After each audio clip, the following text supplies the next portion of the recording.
Ano ang ibig mong sabihin niyan, nanay? Nang sila'y umupo, humarap si Yuna kay Ginang Kang at nagtanong, ngayon sabihin mo sa akin, ano ang ibig mong sabihin kanina?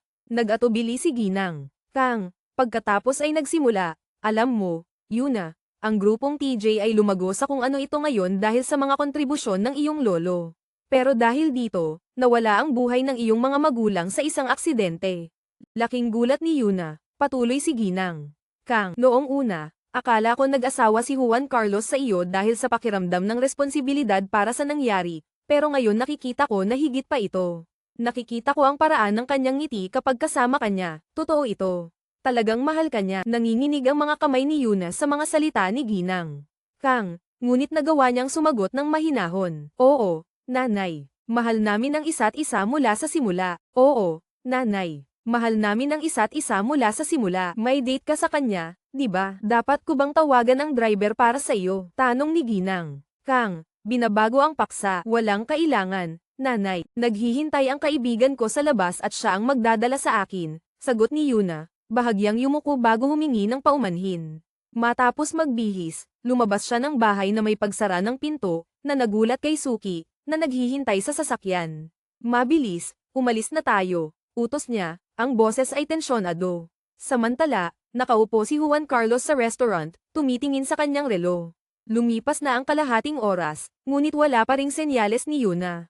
Tinawagan niya ang kanyang numero, ngunit walang sagot. Nag-aalala, tinawagan niya ang kanyang ina, na nagsabi sa kanya na umalis na si Yuna matagal na kasama ang isang kaibigan. Kaibigan? Sino iyon? Tanong ni Juan Carlos ng matalim. Si Suki. Sagot ni Ginang Kang, tumatagilid ang panga ni Jin Yang. Sinabi mo ba sa kanya ang kahit ano? Umamin si Ginang Kang, maaaring nabanggit ko na akala ko noong una na nag-asawa ka sa kanya dahil sa pasasalamat. Hindi ba niya alam ito noon pa? Tanong ni Ginang Kang. Nagpatuloy si Juan Carlos, na nag-aalangan habang pinapadaan ang kamay sa kanyang buhok. Nalaman ko lang ito ilang araw na ang nakalipas, at ayaw ng lolo na malaman niya ito dahil ito ay konektado sa aksidente ng kanyang mga magulang. Bamantong hininga si Ginang Kang, akala ko sinabi na ito ng iyong ama sa iyo dahil napakarami ninyong oras na magkasama. Kaya't pinayuhan ko lang na mag-ingat sa walang pamilya. Ayos lang, nanay, ako na ang bahala, sabi ni Juan Carlos bago nagwakas ang tawag. Kanina, habang papalapit ang sasakyan ni Suki sa restaurant, hindi bumaba si Yuna. Pumunta tayo sa ibang lugar, sabi niya, halatang nabibigo ang tono. Gusto mo bang bisitahin ang bahay ng iyong lolo? Tanong ni Suki. Nag-aalala. Hindi. Masyado itong malayo, sagot niya, pinapahid ang kanyang mga luha. Yuna, maaari mong sabihin sa akin kung ano ang mali. Kaibigan kita, alok niya ng mahinahon. Hinawakan niya ang hawakan ng pinto. Pasensya na, kailangan ko lang mag-isa. Sabi niya, ang boses ay nanginginig. Inabot niya ang kanyang kamay. Naiintindihan ko, pero hayaan mo akong dalhin ka sa bahay muna, sabi niya ng matatag. Ayaw kong umuwi. Kailangan kong mag-isip ng isang bagay muna bago bumalik. Sabi niya, ang kanyang pagkabigo ay lumalabas. Mananatiling tahimik si Suki sa loob ng ilang sandali, pagkatapos ay bumantong hininga at sumagot. Sige, pero hindi kita may iwan dito mag-isa. Kung may mangyari, si Gino Kang ang may kasalanan sa akin. Sa ganoon, ibinaling niya ang sasakyan. Dinala niya siya sa isang hotel at nag-book ng kwarto. Bakit mo ako dinala dito? Tanong niya. Ang boses ay puno ng pagkalito. Manatili ka dito ngayong gabi at maglaan ng oras upang ayusin ang iyong mga iniisip. Sasanduan kita bukas ng umaga, sabi niya, binubuksan ang pinto para sa kanya. Salamat, Suki. Mag-ingat ka habang nagmamaneho, sagot niya. Ang tono ay lumalambot. Habang siya ay nagpapahayag ng kanyang pasasalamat, tumingin siya sa kanya ng ilang sandali, halatang nag-aalala ang kanyang mga mata, pagkatapos ay tumango at umalis, isinasara ang pinto sa likod niya. Nag-iisa sa kwarto, mahigpit na hinawakan ni Yuna ang kanyang telepono at tinawagan ang kanyang tiyuhin. Tiyuhin, maaari mo bang sagutin ang aking tanong ng tapat? Nagsimula siya. Ang pagkakahawak ay humihigpit sa nerbiyos. Ano ang koneksyon ng pamilya ni Juan Carlos at ng aksidente ng aking mga magulang? May isang sandali ng pag-aalangan sa kabilang dulo. Tiyuhin, hindi na ako bata. Mangyaring sabihin mo sa akin ang katotohanan. Pinilit niya. Ang boses ay nanginginig. Bamantong hininga ng mabigat ang kanyang tiyuhin bago sumagot. Noong araw, hindi lamang malapit na magkaibigan ang iyong lolo at si Gino Kang, kundi pati na rin matagumpay na mga negosyante. Umuunlad ang negosyo ni Gino Kang, ngunit naligaw siya sa ilang makapangyarihang politiko. Nagdulot ito ng malaking problema para sa kanya. Pumasok ang iyong lolo upang tumulong, iniisip na lumipas na ang panganib, ngunit ang mga parehong puwersa ay naghiganti. Sa araw ng aksidente, nagmamaneho ang iyong mga magulang ng sasakyan ng iyong lolo nang mangyari ang trahedya. Labis na nagdalamhati ang iyong lolo at itinago ito upang protektahan ka mula sa parehong kapalaran. Mahal na mahal ka niya upang ipagsapalaran na mawala ka rin. Nang matapos ang tawag, nakaupo si Yuna na frozen, ang kanyang mga iniisip ay isang magulong-gulo. Mahal na mahal ako ng lolo, ngunit ako pa rin ay isang pasanin sa kanya. Ang kanyang isip ay nag-uumapaw ng mga tanong. Alam ba ni Juan Carlos ang lahat ng ito mula sa simula?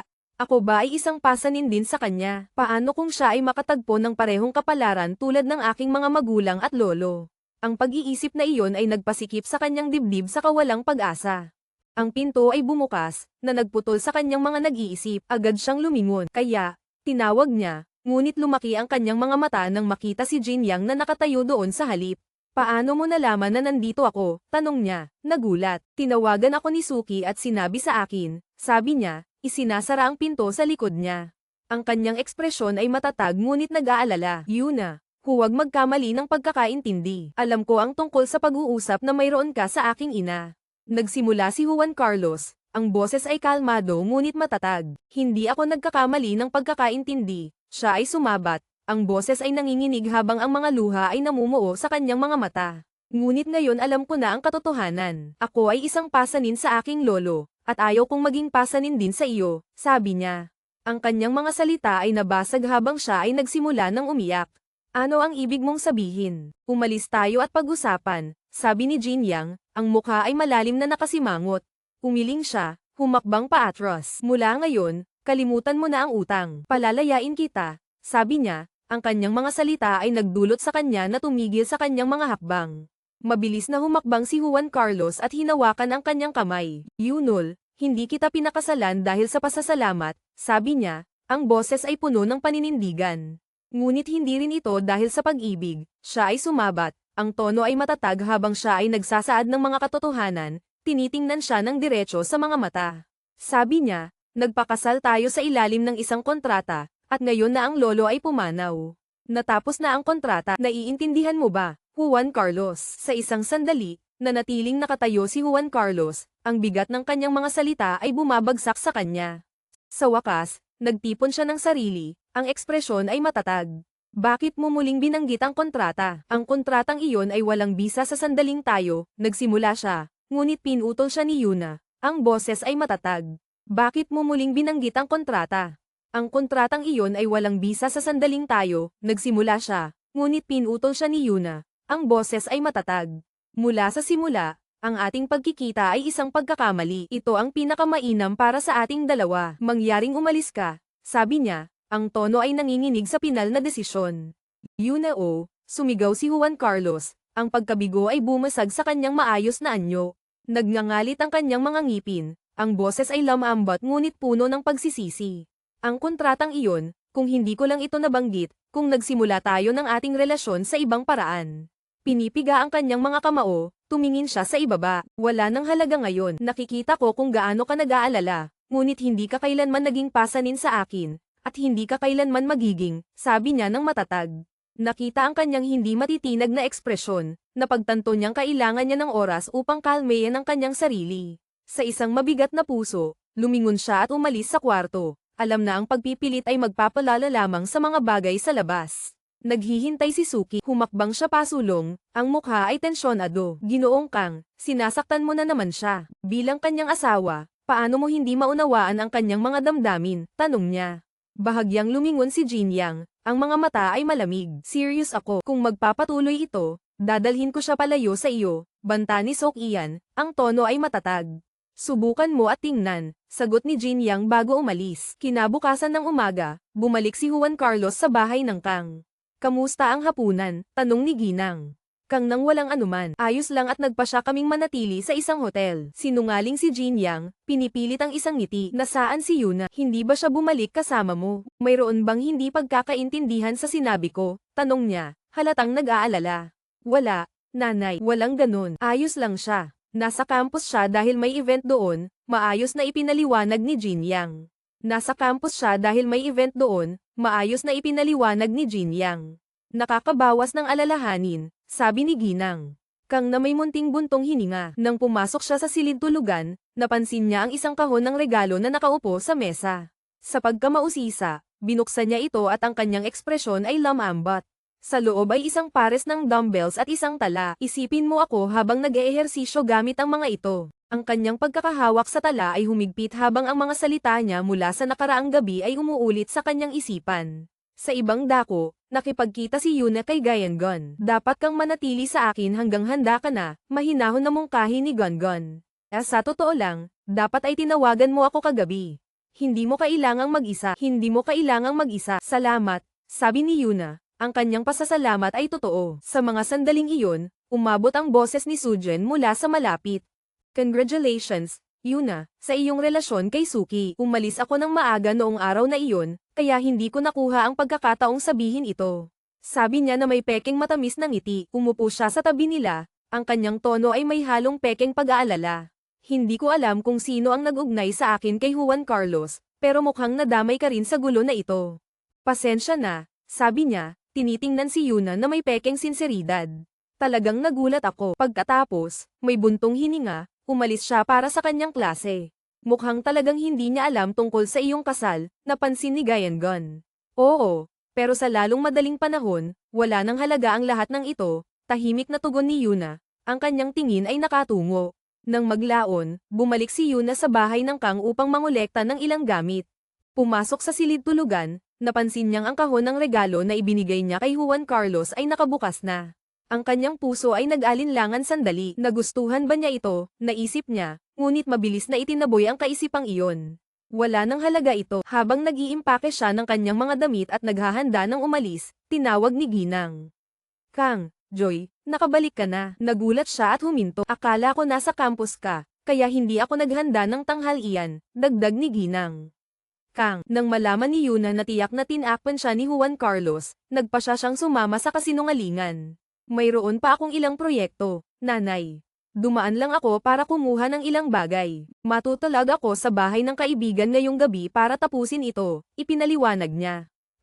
Kaya sinabi ni Juan Carlos na lalabas siya ng lungsod, una ni Ginang. Kang, na nagulat kay Yuna, lalabas ng lungsod, naisip niya, ngunit mabilis na nag-ayos ng sarili. Oo, mas mabuti na hindi tayo magkaligaw, naisip niya ng tahimik. Sige, alagaan mo ang sarili mo, sabi ni Ginang. Kang nang may kabaitan. Salamat, nanay. Uuwi na ako, sagot ni Yuna, na lumabas ng bahay. Habang naglalakad siya palayo, umuulit sa kanyang isipan ang mga salita ni Juan Carlos. Hindi ka kailanman pasanin sa akin at hindi ka kailanman magiging pasanin. Sa isang kafe, may isang lalaking nakaupo na nakatungo sa kanyang laptop, nagtatype ng may pagmamadali. Nag-atubili ang kanyang mga daliri nang bumagsak ang anino sa kanyang screen. Nang tumingin siya, nakita niyang nakatayo si Minji sa harap niya, nag-aalok ng magalang ngunit matibay ng ngiti. Hello, ako si Minji mula sa TJ Corp, ipinakilala niya ang sarili. Naging tensyonado ang ekspresyon ng lalaki. Nang malaman kung sino ang kaalyado ni Minji, mabilis niyang sinimulang isara ang kanyang laptop, naghahanda na tumakas. Ngunit bago siya makabangon mula sa kanyang upuan, bahagyang inilagay ni Minji ang kamay sa mesa, humaharang sa kanyang daan. Mas mabuti kung susunod ka, sabi ni Minji ng pantay, ang tono ay magalang ngunit may kasamang babala. Nagngingit-ngit ang lalaki, malinaw na ayaw, ngunit alam niyang wala siyang pagpipilian. Sa isang napipilitang sigaw, umupo siya ng mas mababa sa kanyang upuan, tumango. Sa ibang lugar, si Juan Carlos ay nakaupo sa kanyang upuan, hawak ang telepono, nakikinig sa ulat ni Minji. Nanatiling hindi mabasa ang kanyang ekspresyon habang ina-update siya ni Minji. Nagawa kong makipagkasundo sa reporter. Magkakaroon tayo ng access sa lahat ng datos na may kaugnayan sa No Family, ipinaalam ni Minji sa kanya. Huminga ng bahagya si Juan Carlos, tinatapik ang kanyang mga daliri sa mesa. Ayos, bantayan ang lahat. Nag-atubili si Minji sa loob ng isang segundo bago nagtanong, sa pamamagitan ng paraan, nandito ka pa ba sa bansa o umalis ka na ba patungong Singapore? Nandito pa ako, sagot ni Juan Carlos. Ngunit lilipad ako mamayang gabi. Nagdala ng alalahanin ang boses ni Minji. Delikado ba iyon? Ang tingin ay nakatuon sa screen sa harap niya, malalim sa pag-iisip. Hindi gaanong marami ang ginawa ni Sujin, ngunit sapat na ito upang makabother kay Yuna, At kaya niyang gumawa ng mas masahol pa sa hinaharap, naisip niya. Ngunit bukod dito, isang bagay ang hindi nag-add up. Bakit biglang naging napaka-accommodating ng no family sa amin? Sa halip na habulin kami, nagbuo sila ng mas malapit na ugnayan. Hindi ito tumutugma sa kanilang karaniwang pattern. Nag-isip si Minji sa loob ng isang sandali, marahil dahil nakikinabang sila, at huwag kalimutan na si Sujin ay hinahabol ka mula pagkabata. Maaari rin iyon maging dahilan. Tumaas ang panga ni Juan Carlos habang nagsisimulang bumagsak ang mga piraso sa lugar. Gusto ng no family na makasama siya kay Sujin, kaya't nag-oorganisa sila ng mga sitwasyon upang itulak sila na magkasama. Sa unang pagkakataon, talagang nagpapasalamat ako na gusto ako ni Sujin, sabi niya na may tuyong tawa. Hanggang sa isipin nilang may pagkakataon para sa amin, ligtas ang aking pamilya at si Yuna sa ngayon. Ngunit hindi ito magtatagal magpakailanman. Kailangan kong makahanap ng mas mahusay na paraan upang makabawi kapag dumating ang oras. Tumalikod siya patungo sa bintana, pinapanood ang mga ilaw ng lungsod na kumikislap sa malayo. Isang kaisipan ang sumulpot sa kanyang isipan. Kung ang no family ay nagplano ng lahat ng ito, kung gayon ang hindi inaasahang pagdating ni Sujin sa Guam ay hindi rin isang pagkakataon. Kaunti lamang ang nakakaalam tungkol sa biyahe na iyon, ang aking pamilya at ang aking koponan. Dumilim ang kanyang ekspresyon habang nagising ang kaalaman. Kung hindi ito ang aking pamilya, tiyak na may isang tao mula sa aking koponan na nag-leak ng impormasyon. Sa wakas, nag-uugnay ang mga piraso ng puzzle. Kinabukasan, pinilit ni Gino si Yuna na muling pag-isipan ang kanyang desisyon tungkol sa paghihiwalay kay Juan Carlos. Sigurado ka bang ito ang talagang gusto mo? Naisip mo na ba ito? Tanong niya, na halatang nag-aalala sa kanyang boses. Ngunit nanatiling matatag si Yuna. Sa dulo ng araw, isa lamang itong kontrata. Sagot niya, ang tono ay matatag. Umubo si Gino. Ngunit paano ang iyong mga damdamin? Bago makasagot si Suki, lumapit si Sok-ina mula sa likuran, nakayakap ang mga braso. Dahil nasaktan na ang kanyang damdamin ng masyadong maraming beses, sinusuportahan ko ang kanyang desisyon. Matigas na pahayag niya. Nagtataka si Gino sa kanya. Ngayon ay sinasamantala mo lang ang sitwasyon, inakusahan niya. Hindi pinansin ang kanilang pagtatalo. Naglakad si Yuna pasulong, naliligaw sa isip. Pagkatapos ng ilang hakbang, lumingon siya. Gino, maaari bang bumalik ako sa bahay mo muna? Tanong niya, hindi ba tayo pupunta sa cafe? Tanong ni Gino na nagulat. Sa susunod, pakiramdam ko ay medyo pagod ako ngayon, sagot ni Yuna. Nakita ang kanyang mood, hindi na pinilit ni Gino. Sige, magkikita tayo mamaya, pumayag siya. Habang pinapanood si Yuna na umalis, nagbigay siya ng babalang sulyap kay Suki. Dapat hindi mo gawing mas masahol pa ang mga bagay. Oo, naiintindihan ko, bulong niya, na nauunawaan ang seryosong sitwasyon. Mamaya, sa isang kafe, nakatayo si Gang sa pila na sinusubukang magpasya sa isang panghimagas nang mapansin niyang may isang tao na nag-order sa kanyang unahan. Naabala, tumingin siya pataas at napagtanto na si Minji ito. Nandito ka rin, tanong niya. Itinaas ang kilay, ngumiti si Minji. Ang magandang pagkain ay umaakit ng magagandang tao. Nakita ang kanyang pag-aalinlangan, bahagyang iminungkahi niya ang isang opsyon sa panghimagas. Sa huli, nagkatagpo sila at umupo ng magkasama. Habang nag-uusap, nagtanong si Minji, nasaan si Yuna? Akala ko lagi kayong magkasama. Marami siyang iniisip, kaya nagpasya siyang bumalik ng maaga, ipinaliwanag ni Gino. Mahirap ang mga bagay sa pagitan niya at Ginoong King. Umupo si Minji ng mas mababa. Si Juan Carlos ay nagtatago sa trabaho tuwing may nakaka-bother sa kanya, ngunit huwag mong isipin na hindi siya nag-iisip tungkol sa kanya. Umaasa lang ako na muling pag-isipan niya ang kanyang desisyon tungkol sa paghihiwalay, inamin ni Gino na nag-aalala. Huminga si Minji. Wala tayong masyadong magagawa tungkol dito, sabi niya. Ngunit maniwala ka sa akin, hindi ang tipo si Juan Carlos na madaling sumuko. Nagpatuloy sila sa pag-uusap ng ilang sandali, ang pag-uusap ay lumipat sa mas magagaan na paksa. Sa huli, habang tinitingnan ni Gino ang kanyang telepono, naghahanda ng umalis, biglang nagsalita si Minji. Jong-on, tawag niya, ang tono ay casual ngunit tuwid. Tumingin siya. Maaari ko bang hilingin ang iyong numero? Tanong niya, na may ngiting puno ng kumpiyansa. Maaari akong magkaroon ng ilang magandang rekomendasyon ng restaurant para sa iyo. Bahagyang lumaki ang mga mata ni Gino sa kanyang hindi inaasahang kahilingan. Sa loob ng isang sandali, nag-atubili siya, ngunit pagkatapos ay tumango, nagpalitan sila ng mga numero. Sa bahay, nakaupo si Yuna na nakatitig sa kanyang telepono, hindi sinasadyang naghihintay ng tawag o mensahe. Ang kanyang isipan ay naglalakbay sa mga alaala, na naaalala ang lahat ng mga sandali na ibinahagi niya kay Juan Carlos. Ang katahimikan nang wala siya ay tila masyadong malawak, isang kawalang sigla na hindi siya handang kilalanin. Ngunit pinatibay niya ang kanyang sarili. Balang araw, matututo siyang maging maayos nang wala siya. Samantala, sa Singapore, si Juan Carlos ay nasa parehong sitwasyon, nakatitig sa kanyang telepono, naliligaw sa pag-iisip. Walang katapusang mga tanong ang tumatakbo sa kanyang isipan. Okay lang ba siya? Miss ba niya siya kahit kaunti? Gaano pa katagal siya mananatili? Ngunit pagkatapos ay pumasok ang mga negatibong kaisipan. Ito na ba talaga ang katapusan para sa kanila? Nagdesisyon na ba siyang bitawan? Ilang araw ang lumipas sa campus, naglalakad si Yuna at Sofia na magkasabay.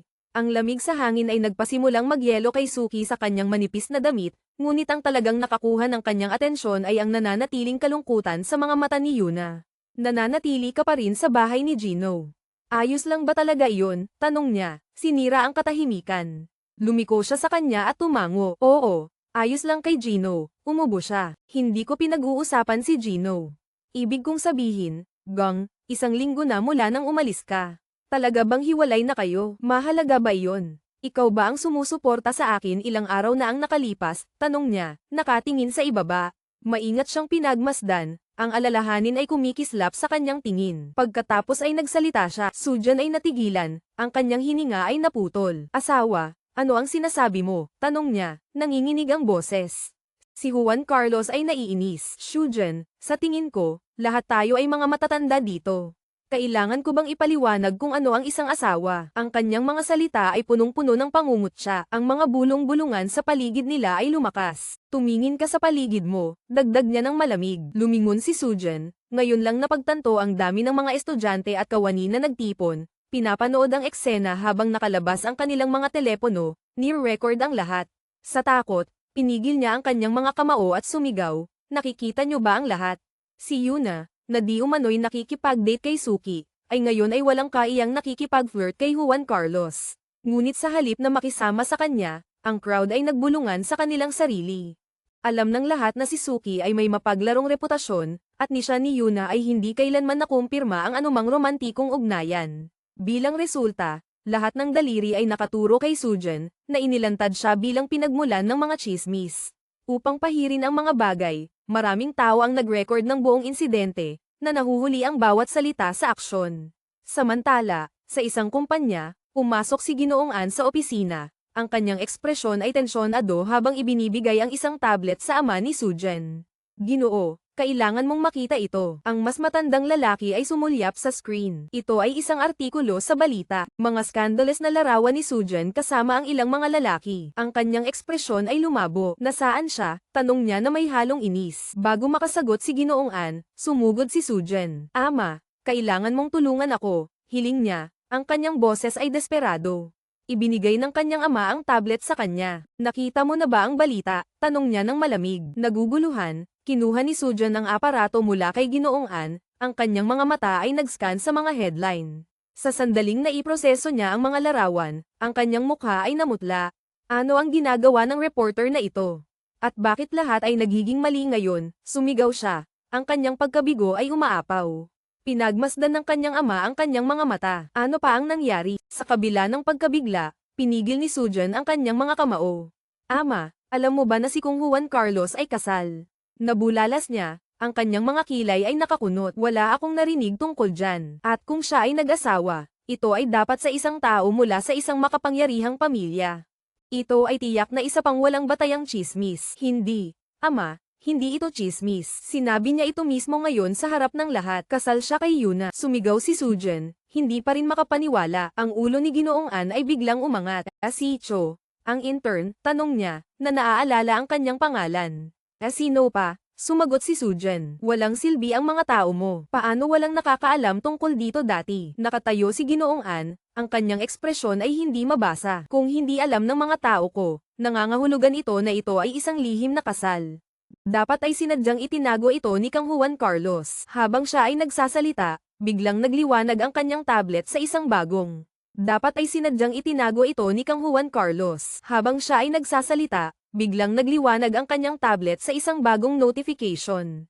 Lumaki ang kanyang mga mata sa nakita niya. Napansin ni Sujan ang kanyang reaksyon at kinuha ang tablet. Ang kanyang tiyan ay bumagsak nang makita ang video na naglalaro. Isang malinaw na recording ng kanyang pag-atake kay Yuna, si Juan Carlos na pumagitna, at ang kanyang pampublikong pahayag ng pag-ibig para sa kanyang asawa.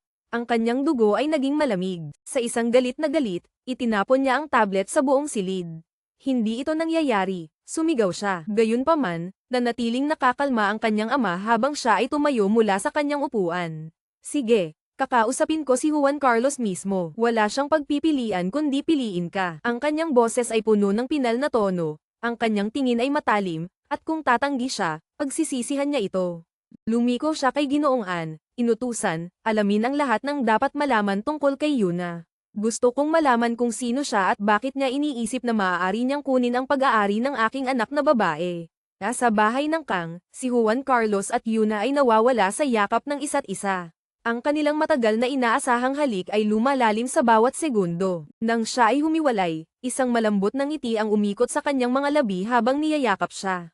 Yuna, nakita ko kung paano mo hinawakan si Sujan ngayon. Dapat ay matagal ka nang humahawak pabalik, bulong niya. Sinabi sa akin ng iyong lolo na noong ikaw ay bata, ikaw ay may mabilis na galit at madalas na nakikipag-away. Inilubog niya ang kanyang mukha sa kanyang dibdib. Oo, totoo iyon. Pero hindi ako kumilos ng walang ingat sa mahabang panahon. Basta pagdating sa iyo, hindi ko kayang pigilin ang sarili ko, inamin niya. Ang kanyang pagkakahawak sa kanya ay humigpit habang siya ay nagpatuloy. Ang pag-aalala ay lumalabas sa kanyang boses. Ngunit ngayon na ang lahat ay nakalantad, ano ang mangyayari sa iyo, Juan Carlos? Natatakot ako sa maaaring gawin nila. Huwag mag-alala, pinakalma siya. Nagawa ko na ang mga kinakailangang hakbang. At tungkol sa kontrata, itinaas niya ang kanyang mga braso at huminto sandali bago hinawakan ang kanyang mukha. Nabasag na natin ang napakaraming mga patakaran nito na wala na itong kabuluhan ngayon. Nang walang pag-aalinlangan, inilabas niya ang kontrata at pinunit ito sa mga piraso, pinapayagan itong kumalat sa sahig. Hawak siya ng malapit, bumulong siya sa kanyang buhok, huwag mo akong iwan muli, Yuna. Mahal kita. Wala sa kanila ang nakakaalam kung gaano nakatagal ang lumipas habang sila ay nakahiga ng magkasama, nakabalot sa init ng isa't isa. Pagkalipas ng ilang sandali, tinawag ni Yuna, Juan Carlos, ano ang mangyayari sa iyong posisyon bilang lecturer sa aking campus? Ano ang mangyayari ngayon? Nanatili siyang kalmado. Huwag mag-alala, maghihintay tayo sa kanilang desisyon. Sa anumang kaso, nakagawa na ako ng lahat ng kinakailangang paghahanda, sagot niya. Huwag mag-alala, maghihintay tayo sa kanilang desisyon.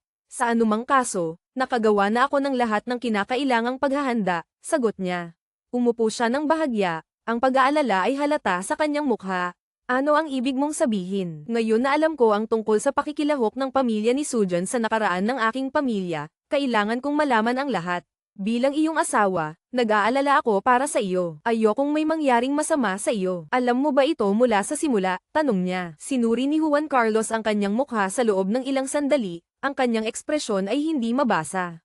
Pagkatapos, sa halip na sumagot, lumapit siya at hinalikan siya. Ang kanyang mga labi ay nagpapahayag ng pasasalamat at pag-ibig na nararamdaman niya para sa kanyang hindi matitinag na pag-aalala. Nang sila ay humiwalay, hinanap niya ang kanyang mukha. Alam mo ba ito mula sa simula? Tanong niya. Umupo siya sa headboard, ang kanyang mga mata ay malayo sa pag-iisip. Hindi, nalaman ko lang ito nang bumisita kami sa iyong lolo noong nakaraang taon. Binalaan niya akong lumayo sa pamilya na iyon. Pamilya ni Sujan, siya ay sumigaw. Oo. Pagkatapos noon, siniyasat ko ang lahat, ang kanilang mga koneksyon sa negosyo, mga nakaraang transaksyon, at anumang posibleng banta. Tiniyak kong ligtas ang aking pamilya bago gumawa ng anumang karagdagang hakbang, ipinaliwanag niya. Dati, inisip niya na ang obsesyon ni Sujan kay Juan Carlos ay iyon lamang, isang obsesyon. Ngunit ngayon, malinaw na may mas malaking bagay na naglalaro. Umabot siya, mahigpit na hinawakan ang kanyang kamay. Juan Carlos, kailangan mong maging maingat. Ano ang nangyari sa aking pamilya? Maaaring maging target ka rin nila. Walang mangyayari sa akin. Pinakalma niya siya. Hinawa ko na ang lahat ng makakaya ko upang maghanda para sa anumang sitwasyon at anuman ang darating sa atin. Harapin natin ito ng magkasama. Ang kanyang determinasyon ay lumakas at tinagpuan niya ang kanyang tingin na may determinasyon. Mananatili ako sa iyong tabi anuman ang mangyari. Harapin natin ito ng magkasama. Ang kanyang determinasyon ay lumakas at tinagpuan niya ang kanyang tingin na may determinasyon. Mananatili ako sa iyong tabi anuman ang mangyari. Harapin natin ang lahat ng magkasama, nangako siya. Nagtawanan si Juan Carlos, na naiintriga sa nag-aalab na tingin sa kanyang mga mata. Magpakakalmado ka muna, pinagtawanan niya, dahan-daang itinutulak ang isang ligaw na hibla ng kanyang buhok. Bukas, pumunta tayo sa kafe na inirekomenda ni Minjin. Iniliko niya ang kanyang ulo sa pagkalito. Bakit bukas? Bakit hindi ngayong gabi? Ngumiti siya, lumapit. Dahil walang paraan na aalis tayo sa kama ngayong gabi. Ngayon, gusto kong gumugo ng buong araw kasama ka dito. Bulong niya, pinagtitibay ang kanyang mga salita sa malambot, mahahabang halik. Kinabukasan, dumating sina Juan Carlos at Yuna sa kafe na inirekomenda ni Minjin. Si Yuna ay puno ng kasiyahan, natutuwa na sa wakas ay nagkakasundo sila para sa lahat ng mga petsa na kanilang na-miss. Habang sila ay nakatayo sa pila, tumingin siya sa pasukan at napansin ang pamilyar na figura na pumasok. Yung, tawag niya sa gulat, pantay na gulat, lumingon si Gino sa kanya. Oh, nandito kayong dalawa, tanong niya. Bago pa sila makapagpatuloy, muling bumukas ang pinto at may pumasok na isa pang tao. Yun-gun, maupo ka na. Ako ang mag-o-order, sabi ni Minjin. Minjin, napakunot ang noo ni Juan Carlos. Nagulat. Sandali, kayo ba ay nagde-date? Tanong niya. Ang kanyang boses ay puno ng kuryosidad. Lumaki ang mga mata ni Yuna sa pagkaunawa. Oh, nandito kayong dalawa, tanong niya. Sandali, kayo ba ay nagde-date? Tanong niya. Ang kanyang boses ay puno ng kuryosidad. Ang dalawa ay nanatiling tahimik, ni hindi kinumpirma o itinanggi ito. Habang ang apat sa kanila ay nakaupo ng magkasama, sinubukan ni Yungan na baguhin ang paksa, ngunit hindi papayag si Yuna na mawala ito. Walang pag-iwas sa paksa. Ikwento mo na. Ikwento mo na. Simula kailan? Pinilit niya. Si Minjin, nakasandal ng tamad na ang kanyang baba ay nakasalalay sa kanyang kamay, ay ngumiti. Well, nagsimula lahat ito dahil sa inyo. Patuloy tayong nagkikita upang pag-usapan ang inyong mga problema, at sa hindi inaasahang paraan, naging malapit tayo, paliwanag niya. Wow, ibig sabihin nito ay makakapag-date tayo ng sabay-sabay. Pumalakpak si Yuna sa saya. Si Juan Carlos, na walang interes, ay nagtaas ng kilay. Hindi ba't sinabi mong gusto mong makipag-date sa akin lang? Tanong niya. Lumapit siya at hinalikan siya ng mapaglaro. Yun din, bulong niya, pinapabula siya ng isang matamis na ngiti. Ilang araw ang lumipas, nang dumating si Yuna sa kanyang campus, napansin niya ang mga titig na nananatili mula sa mga tao sa paligid niya. 2 linggo na, pero nakatitig pa rin sila, bulong niya. Well, niyakap mo si Ginoong Kang ng hayagan sa campus, itinuro ni Sokian ng tamad, umiinom ng kanyang kape. At alam mo, dahil si Ginoong Kang ay halos pangarap ng bawat babae, marahil naiinggit lang sila, dagdag niya na may ngiti. Pagkatapos ay inilipat niya ang kanyang atensyon kay Gino. At ikaw, hindi mo man lang sinabi sa akin ang tungkol sa iyong relasyon, reklamo niya. Hindi mo kailangang malaman ang lahat, sagot ni Gino ng malamig bago tumayo upang kunin ang kanyang order. Nang bumalik siya, ibinigay niya ang isang sandwich kay Yuna. Inirekomenda ito ni Minjin. Subukan mo ito. Masaya si Yuna na kumagit, ngunit biglang tumigil, ang kanyang mukha ay naging mapatla. Tinakpan niya ang kanyang bibig, ibinulid ang sandwich pabalik kay Gino, at nagmadaling tumakbo patungo sa banyo. Nagpalitan ng sulyap sina Gino at Suki, parehong iniisip ang parehong bagay. Ilang sandali ang lumipas, bumalik si Yuna, pinapahid ang kanyang bibig. Cilantro lang iyon, sobrang dami ng nakain ko, paliwanag niya bago abutin ang kanyang kape. Ngunit bago siya makainom, sabay na sumigaw sina Ginoong at Suyon. Huwag mong inumin yan. Huminto siya sa gitna ng aksyon, naguguluhan. Anong masama sa kape? Tanong niya, tumitingin sa pagitan nilang dalawa. Nag-atubili si Yuna Gun saglit bago sa wakas ay ipahayag ang kanyang hinala. Paano kung buntis ka? Halos mabilaukan si Yuna. Sinabi ko sa iyo na dahil lang yan sa cilantro, bulalas niya, naguguluhan. Kaya, pinagdahan-dahan ang kamay sa kanyang buhok na may buntong hininga.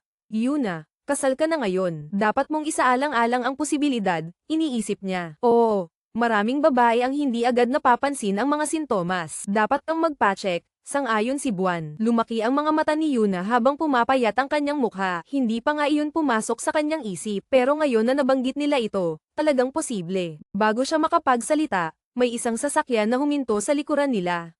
Tumingin si Suki sa bintana, agad na nakilala ang driver. Ginoong Hari. Batiin niya ng casual. Bago makasagot si Juan Carlos, nagmadali si Giyong at sabay silang sumigaw. Congratulations sa pagiging ama, Ginoong Hari. Si Juan Carlos, naganap na nagulat, ay natigilan. Nakatitig siya sa kanila sa tahimik na pagkabigla, pinoproseso ang narinig niya. Nang makauwi sila, Si Yuna ay nakatayo sa pintuan, abala pa rin sa pag-iisip. Yuna, sa tingin mo ba totoo ang sinabi nila? Tanong ni Juan Carlos habang inaalis ang kanyang coat, nakatuon ang mga mata sa kanya.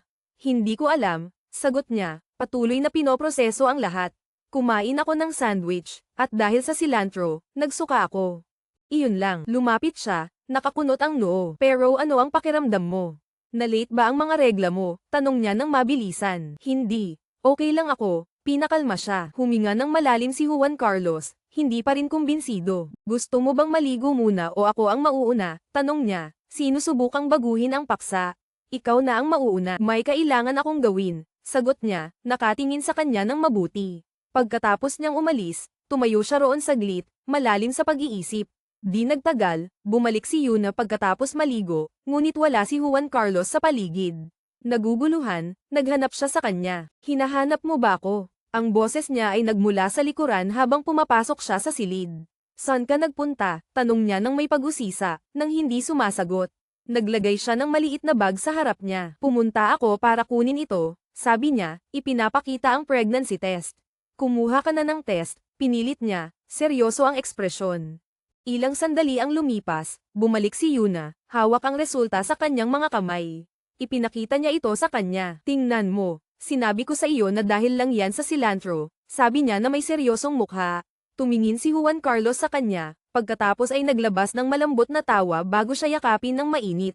At Juan Carlos, para maging tapat, hindi pa ako handa para sa isang bata. Gusto ko pang mag-focus sa aking pag-aaral, inamin ni Yuna. Ang boses niya ay nag-aalinlangan. Tumingin siya sa kanya, hinahanap ang kanyang mukha. Inaasahan mo ba ito? Dahan-daang hinawakan ni Gino ang kanyang mukha, ang hinlalaki niya ay humahaplos sa kanyang pisngi. Yuna, gusto kong handa na tayo muna. Marahil hindi pa ngayon, sabi niya, ang boses niya ay malalim at taos-puso. Pero oo, inaasahan ko ito. Kinabukasan, habang naglalakad si Yuna sa campus, bigla niyang narinig si Giyong na tumatawag sa kanya.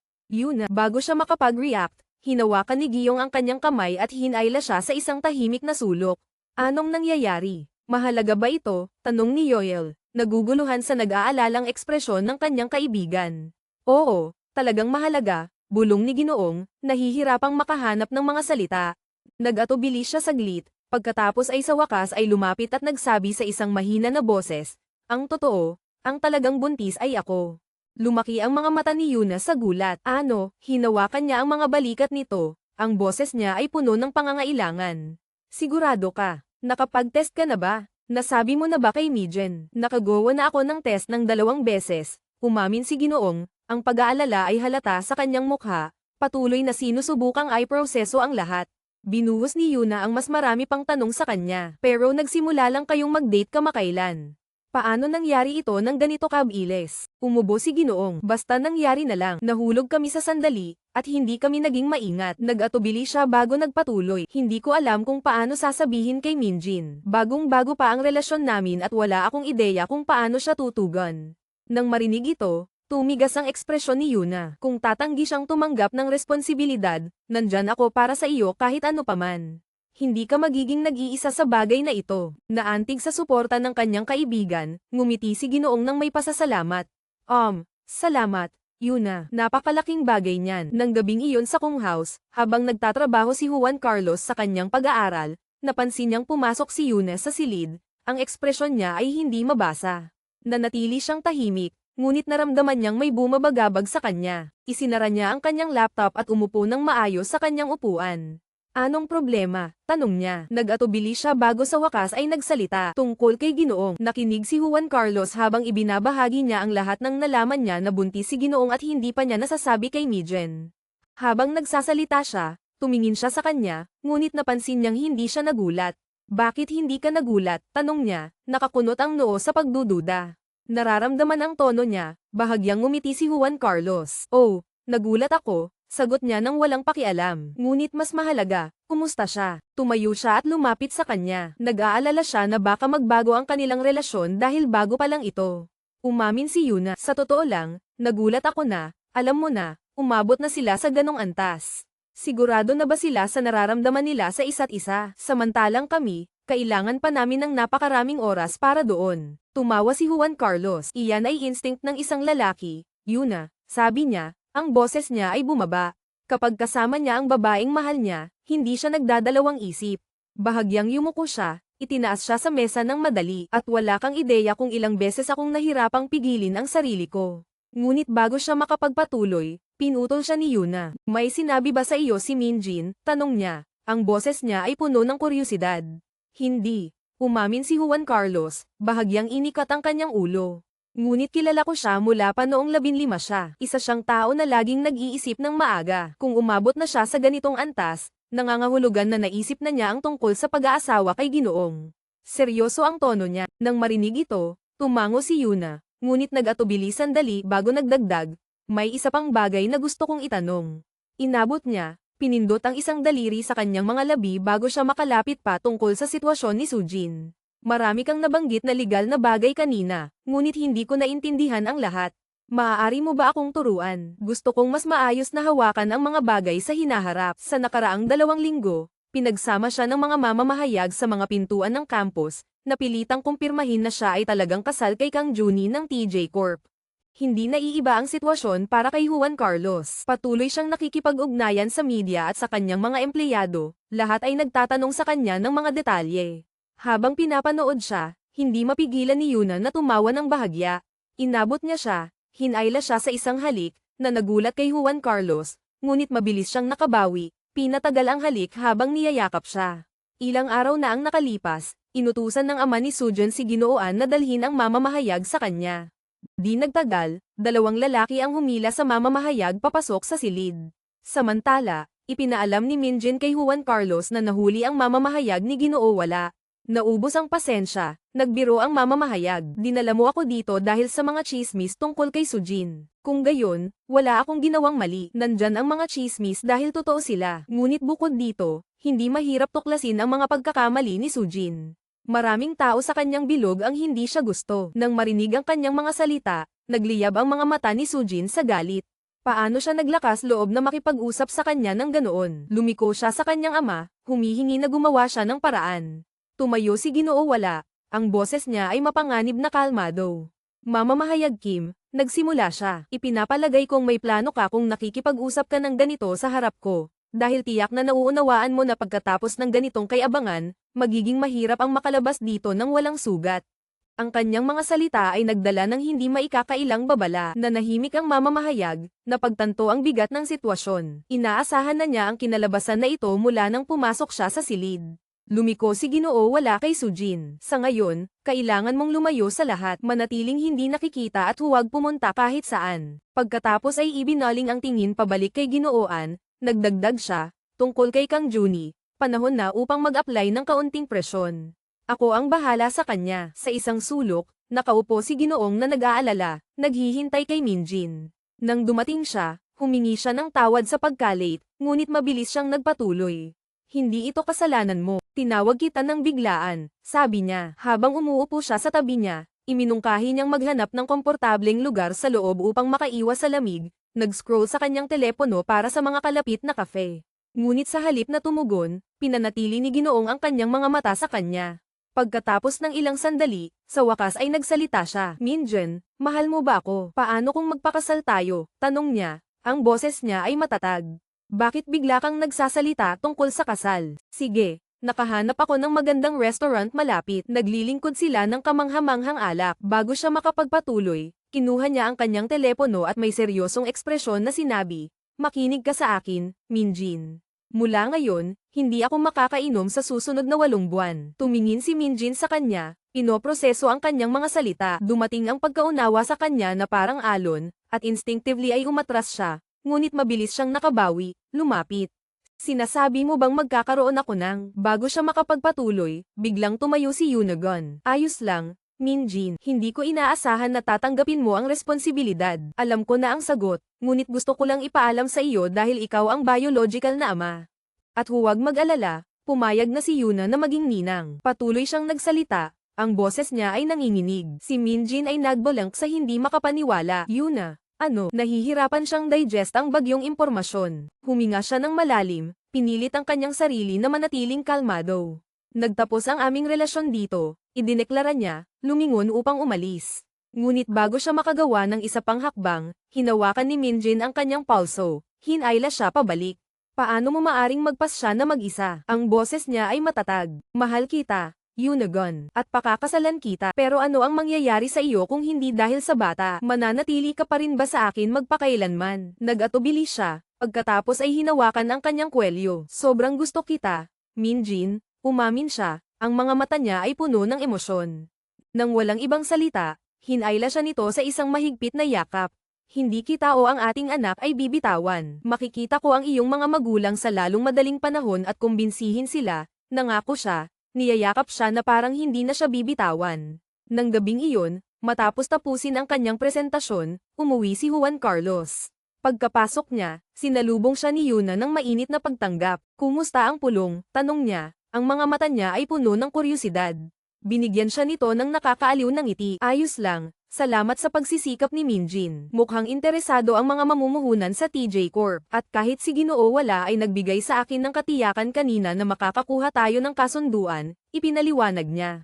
Sa pagbanggit kay Ginoo wala, bahagyang tumigas ang ekspresyon ni Yuna. Nararamdaman ang kanyang pag-aalala, lumapit si Juan Carlos at nagbigay ng banayad na halik sa kanyang noo. Huwag mag-alala. Bulong niya, hindi na nila kayang saktan ng ating pamilya tulad ng dati. Napabuntong hininga siya sa ginhawa. Salamat sa pagsasabi sa akin ng lahat ng malinaw sa pagkakataong ito, bulong niya. Pagkatapos ay biglang pumasok sa isip niya ang isang ideya. Tumingin siya sa kanya, tinanong, sa pamamagitan ng paraan, kailan ang iyong kaarawan? Tumawa si Juan Carlos sa kanyang hindi inaasahang tanong. Bakit mo tinatanong? Bahagyang nagmukhang nagtatampo siya. Dahil hindi ko alam kung ano ang ibibigay sa iyo. Meron ka ng lahat. Tumingin siya sa kanya ng may init. Pagkatapos ay hinawakan ang kanyang mga kamay. Wala akong kailangan, Yuna. Ito na ang sapat para sa akin, sabi niya, nakangiti. Sa mga darating na araw, kumalat ang balita tungkol sa unang opisyal na paglitaw ni Juan Carlos at Yuna matapos ang iskandalo sa campus na parang apoy na kumakalat. Pagkatapos noon, hindi na nila naramdaman ang pangangailangang itago ang kanilang relasyon. Kahit ito man ay isang date sa ice cream o magkaparehong kasuutan, talagang nagmukha silang magkasintahan na umiibig, na umaakit ng atensyon saan man sila magpunta. Nag-scroll si Suki sa isang artikulo na nagtatampok sa kanila na naglalarawan ng kanilang mga mapagmahal na pampublikong pagpapakita. Huminga siya ng malalim, pagkatapos ay tumingin mula sa kanyang telepono. Sa harap niya, ang parehong magkasintahan ay magkasamang nakaupo na may suot na magkaparehong salamin na para bang ang artikulo ay naging totoo. Ipinaliwanag ni Juan Carlos ang isang bagay habang si Yuna, na parang masigasig na estudyante, ay maingat na kumukuha ng mga tala. Yumuko si Suki kay Yuna gun at bomb ulong, alam kong sira ang heater dito, pero hindi naman talaga ganun kalamag, di ba? Huwag kang mainggit. Suki, tugon ni Yunagon, na may ngiti. Nagpout si Suki ng dramatiko. Ngayon na pareho na kayong may mga lalaki, hindi nyo naiintindihan ang mga pagsubok ng isang solong tao tulad ko. Hindi ka ba nahuhuli sa trabaho? Tanong ni Yuna kay Juan Carlos. Hindi, walang nakatakdang meeting ngayon, kaya libre ako, sagot niya nang walang pakialam.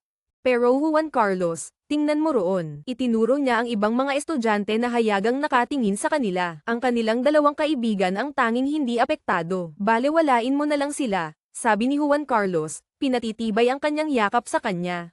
Biglang naalala ni Yuna ang isang artikulo na nagsasabing nahulog si Juan Carlos sa kanya sa unang pagkakataon na nakita siya sa libing ng kanyang mga magulang. Nagtataka, humarap siya sa kanya. Totoo ba iyon? Nahulog ka ba talaga sa akin noon? Ngumiti si Juan Carlos. Paano ako mahuhulog sa isang batang umiiyak? Pang-aasar niya. Baka naawa ka lang sa akin, sagot niya, pinapikit ang kanyang mga mata.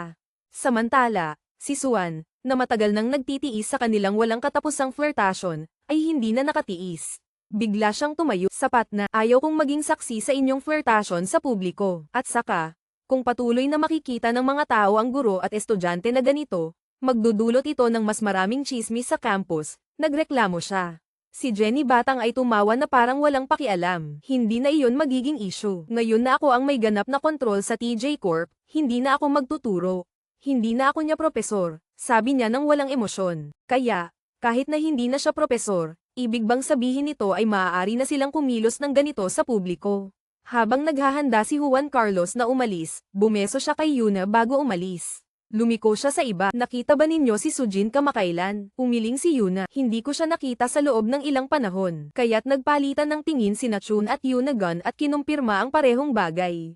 Ang ekspresyon ni Juan Carlos ay naging mapanlikha. Mag-ingat ka at bantayan si Yuna, payo niya. Pareho silang nagbigay ng katiyakan sa kanya. Huwag mag-alala. Aalagaan namin siya, sabi ni Yunagon nang may kumpiyansa.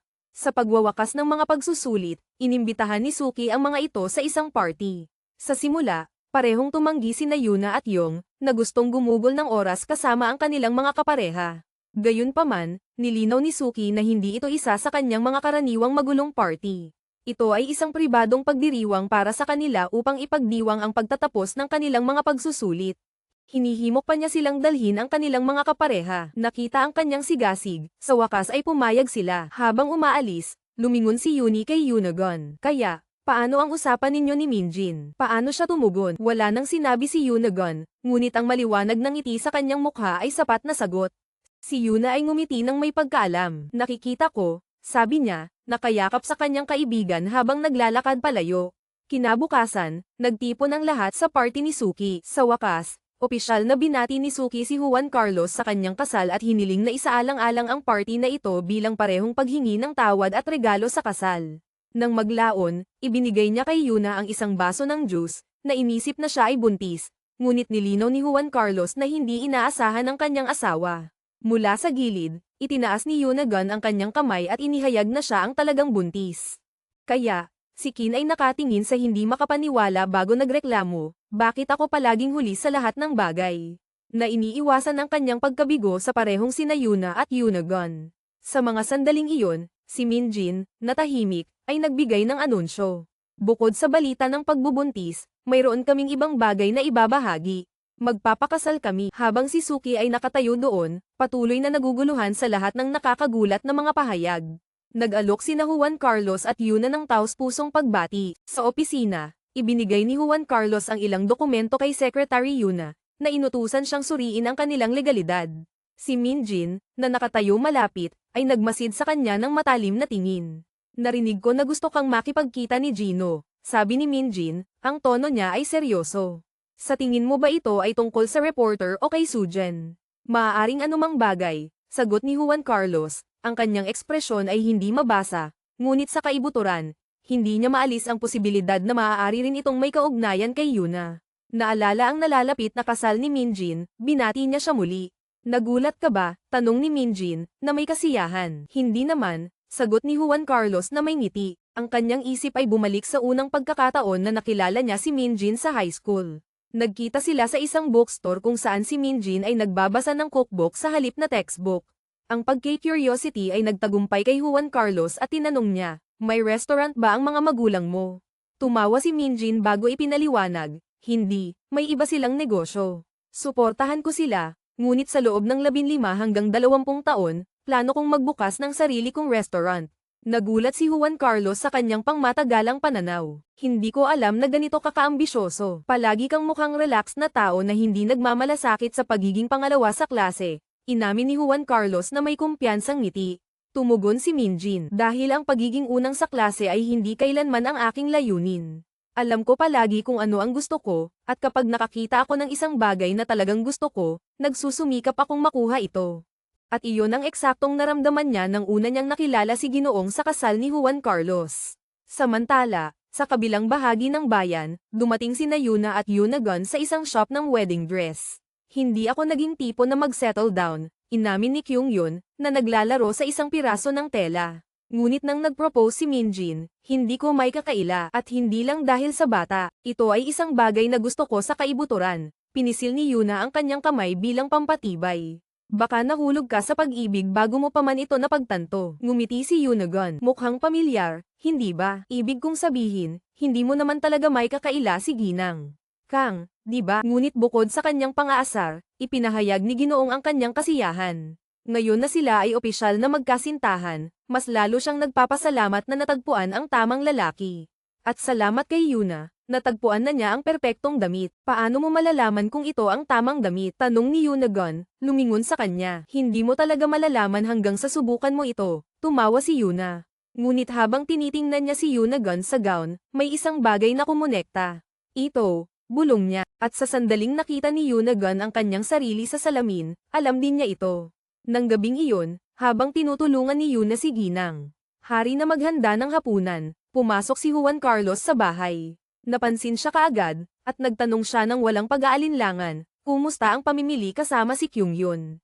Bago niya natapos ang kanyang tanong, nagmadali si Yuna patungo sa kanya at nagbigay ng halik sa kanyang mga labi, na lubos na nagulat sa kanya. Nagtigas si Juan Carlos at nag-init ang kanyang mga tainga habang siya ay naging lubos na aware na ang kanyang ina ay nakatayo sa likuran nila. Ano ang sinasabi mo? Tanong niya, na hindi alam ang kanyang pagkabigla.